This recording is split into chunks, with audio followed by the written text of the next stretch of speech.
Za tajúplným názvom IMT Smile je prešovská hudobná skupina, ktorú v roku 1992 založili bratia Táslerovci. V divadle si chlapci vyskúšajú hitovku Bosk z roku 2010.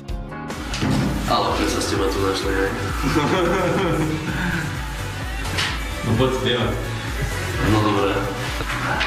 Takže dostal som pesničku od IMT Smile Bosk. Bohužiaľ, nevybral by som si ju, keby bol výber na mne. Čo vlastne vieš? Dobrý. O bezhlavom lietaní. Povedz, čo vlastne vieš o bezhlavom lietaní. Najväčšie obavy sú v podstate z toho, aby sa človek nestrápnil pred ľuďmi, ktorí budú sledovať tento program. Už to mám, že sa mi veľmi páčiš. Ako sa tváriš? Dobrý. No vidíš.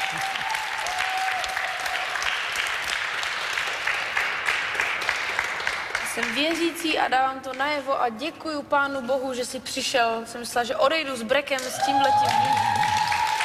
Ďakujem veľmi pekne. Ja som spokojný. Ešte stále som trošku taký roztrasený z toho.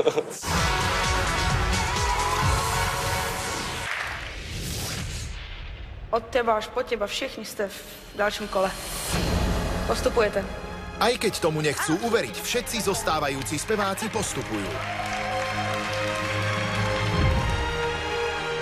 A pretože dievčatá sú mimo sály, zostáva len úprimná a chlapská radosť.